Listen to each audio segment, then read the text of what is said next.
Atmosphere زمین کے گرد گیسوں کا ایک غلاف ہے جس کو زمین کی کش شکل اپنے گرد کرہ کی مانند سموئے ہوئے ہے۔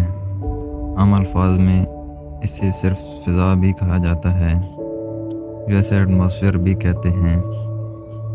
ایٹماسفیئر میں 78% نائٹروجن، تقریباً 21% آکسیجن، 0.93 ارگان اور 0.039 کاربن ڈائی آکسائڈ پائی جاتی ہے۔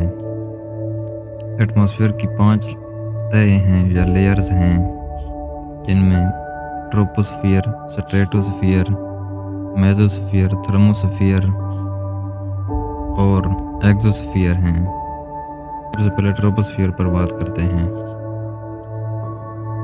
ٹروپوسفیئر زمین سے 12 کلومیٹر کی بلندی تک پھیلا ہوا ہے۔ ٹروپوسفیئر میں درجہ حرارت نیچے سے اوپر کی جانب کم ہوتا ہے، جو کہ 17 ڈگری سینٹی گریڈ سے -58 ڈگری سینٹی گریڈ تک کم ہوتا ہے۔ کہیں پر -52 ڈگری سینٹی گریڈ بھی لکھا ہوا ہے۔ اسی طرح ٹروپوسفیئر کی بلندی کے حوالے سے بھی مختلف فگرز ملتے ہیں، جن میں 17 کلومیٹر لکھا ہوا ہے۔ ٹروپوسفیئر کا 99% حصہ نائٹروجن اور آکسیجن پر مشتمل ہے، اور یہ ایٹماسفیئر کا 80% وزن رکھتا ہے۔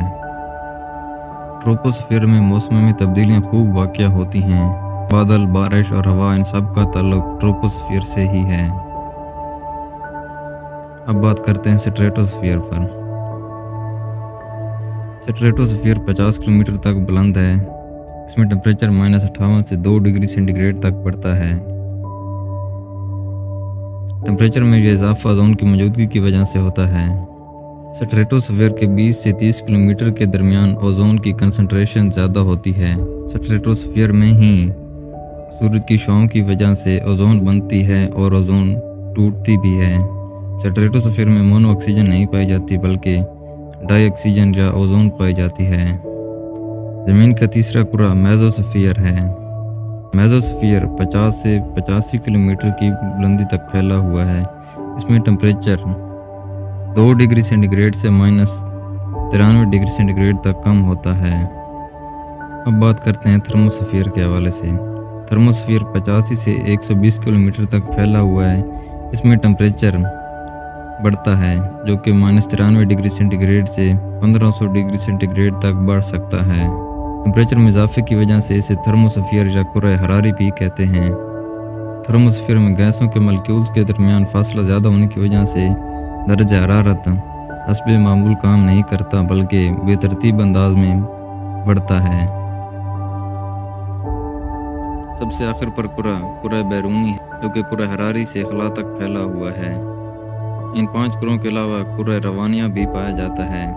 کرہ روانیہ کو انگریزی میں آئنوسفیئر کہتے ہیں۔ یہ زمین سے 60 کلومیٹر کی بلندی سے 1000 کلومیٹر کی بلندی تک پھیلا ہوا ہے۔ آئنوسفیئر نہایت اہمیت کا حامل ہے، کیونکہ آئنوسفیئر ہی رابطوں میں مدد دیتا ہے۔ بین الاقوامی خلائی مرکز یا انٹرنیشنل اسپیس اسٹیشن بھی کرہ روانیہ یعنی آئنوسفیئر میں پایا جاتا ہے۔